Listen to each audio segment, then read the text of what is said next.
Capítulo 33. Trabalhando sob dificuldades. Embora Paulo fosse cuidadoso em expor perante os conversos o claro ensino das Escrituras referente ao legítimo sustento da obra de Deus, e embora reclamasse para si mesmo, como ministro do Evangelho, o direito de deixar de trabalhar em atividades seculares como meio de manutenção própria, todavia, em várias ocasiões, durante seu ministério, nos grandes centros da civilização, dedicou-se a um trabalho manual para ganhar sua manutenção. Entre os judeus, o trabalho físico não era considerado estranho ou degradante. Por intermédio de Moisés, os hebreus haviam sido ensinados a instruir seus filhos em hábitos industriosos. E era considerado um pecado permitir a um jovem crescer sem aprender o trabalho físico. Mesmo que uma criança devesse ser educada para o ofício divino, o conhecimento da vida prática era considerado essencial. A cada jovem, fossem seus pais ricos ou pobres, era ensinado algum ofício. Os pais que negligenciavam prover tal aprendizado a seus filhos eram olhados como se desviando da instrução do Senhor. De acordo com esse costume, Paulo cedo aprendeu o ofício de fabricar tendas. Antes de se tornar discípulo de Cristo, Paulo ocupava uma alta posição e não dependia de trabalho manual para se manter. Mais tarde, porém, quando havia usado todas as suas posses na promoção da causa de Cristo, ele recorreu algumas vezes ao ofício para ganhar a manutenção. Este era especialmente o caso quando trabalhava em lugares onde seus motivos pudessem ser mal entendidos. É em Tessalônica que, pela primeira vez, lemos de Paulo trabalhando com suas próprias mãos para manter-se enquanto pregava a palavra. Escrevendo ao grupo de crentes ali, ele lhes recorda que teria podido ser-lhes pesado e acrescenta: porque bem vos lembrais, irmãos, do nosso trabalho e fadiga, pois trabalhando noite e dia, para não sermos pesados a nenhum de vós, vos pregamos o Evangelho de Deus. 1 Tessalonicenses, capítulo 2, versos 6 e 9. E outra vez, em uma segunda epístola a eles, declara que ele e seus companheiros, enquanto permaneceram com eles, não comeram pão de nenhum deles de graça. Noite e dia trabalharam, escreveu, para não sermos pesados a nenhum de vós. Não porque não tivéssemos autoridade, mas para vos dar em nós mesmo exemplo, para nos imitardes. 2 Tessalonicenses, capítulo 3, versos 8 e 9. Em Tessalônica, Paulo havia encontrado os que se recusavam trabalhar com suas próprias mãos. Foi a respeito dessa classe que ele escreveu mais tarde. Alguns entre vós andam desordenadamente, não trabalhando, antes fazendo coisas vãs. A esses tais, porém, mandamos e exortamos por nosso Senhor Jesus Cristo, que trabalhando com sossego, comam o seu próprio pão. Enquanto trabalhava em Tessalônica, Paulo havia tido cuidado de dar a tais pessoas um bom exemplo. Porque quando ainda estávamos convosco, escreveu: vos mandamos isto, que se alguém não quiser trabalhar, não coma também. Em cada época, Satanás tem procurado prejudicar os esforços dos servos de Deus pela intromissão na igreja do espírito de fanatismo. Assim foi nos dias de Paulo e assim foi também durante o tempo da Reforma. Séculos mais tarde, Wycliffe, Lutero e muitos outros que abençoaram o mundo por sua influência e fé, encontraram as astúcias pelas quais o inimigo busca levar ao fanatismo extremado mentes desequilibradas e não santificadas.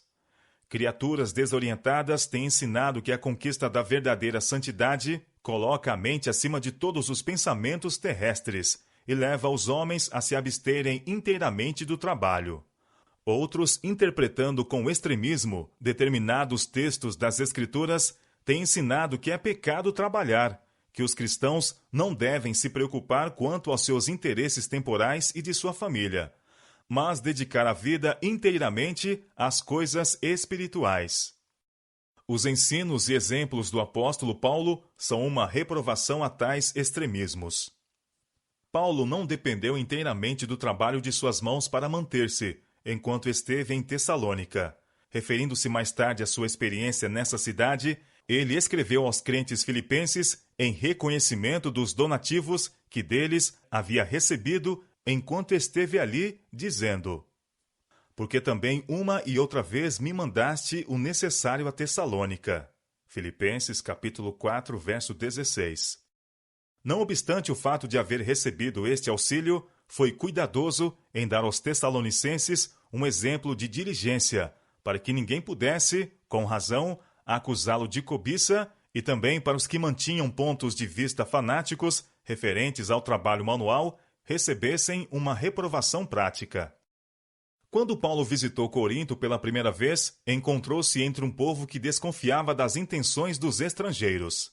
Os gregos do litoral eram negociantes perspicazes, e por tão longo tempo se haviam dedicado à prática de negócios condenáveis, que chegavam a crer que o ganho era piedade, e que conseguir dinheiro, quer por meios lícitos ou ilícitos, era louvável.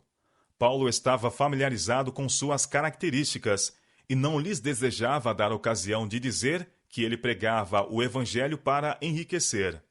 Ele podia com justiça exigir manutenção da parte de seus ouvintes coríntios, mas a esse direito se dispunha a renunciar, com receio de que sua utilidade e sucesso como pastor fossem prejudicados pela suspeita injusta de estar ele pregando o evangelho a troco de dinheiro. Ele procurava remover qualquer oportunidade de mistificação, para que não ficasse comprometida a força da sua mensagem. Logo após sua chegada a Corinto, Paulo encontrou um certo judeu por nome Áquila, natural do Ponto, que havia pouco tinha vindo da Itália, e Priscila, sua mulher. Esses eram do mesmo ofício que ele.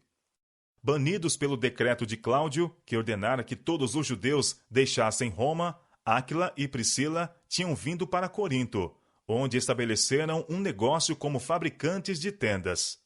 Paulo fez uma pesquisa com respeito a eles, e ciente de que temiam a Deus e estavam procurando evitar as contaminadoras influências de que estavam cercados, ficou com eles e trabalhava, e todos os sábados disputava na sinagoga e convencia a judeus e gregos.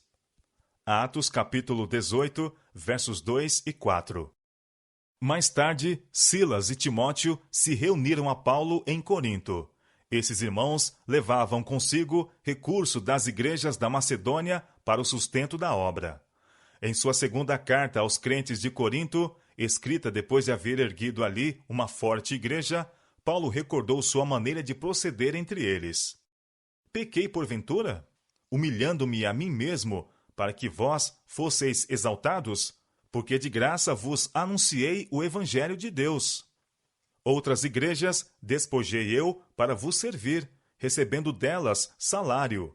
E quando estava presente convosco e tinha necessidade, a ninguém fui pesado. Porque os irmãos que vieram da Macedônia supriram a minha necessidade, e em tudo me guardei de vos ser pesado, e ainda me guardarei. Como a verdade de Cristo está em mim, essa glória não me será impedida nas regiões da Acaia. 2 Coríntios capítulo 11, versos 7 a 10. Paulo expôs por que havia assim procedido em Corinto, e que não desejava dar ocasião aos que buscam ocasião. 2 Coríntios capítulo 11, verso 12. Enquanto esteve trabalhando na fabricação de tendas, fielmente havia também proclamado o evangelho. Ele próprio declara a respeito de seu trabalho. Os sinais do meu apostolado foram manifesto entre vós com toda a paciência, por sinais, prodígios e maravilhas. E acrescenta: porque em que tendes vós sido inferiores às outras igrejas, a não ser que eu mesmo vos não fui pesado? Perdoai-me este agravo. Eis aqui estou pronto para pela terceira vez ir ter convosco, e não vos serei pesado, porque não busco o que é vosso, mas sim a vós. Eu de muita boa vontade gastarei, e me deixarei gastar pelas vossas almas. 2 Coríntios capítulo 12, versos 12 a 15. Durante o longo período de seu ministério em Éfeso, onde promoveu durante 3 anos uma intensa campanha evangelística através daquela região, Paulo retornou ao seu ofício. Em Éfeso, como em Corinto, o apóstolo se rejubilou pela presença de Áquila e Priscila, os quais o haviam acompanhado em seu retorno à Ásia, ao fim de sua segunda viagem missionária. Havia alguns que faziam restrição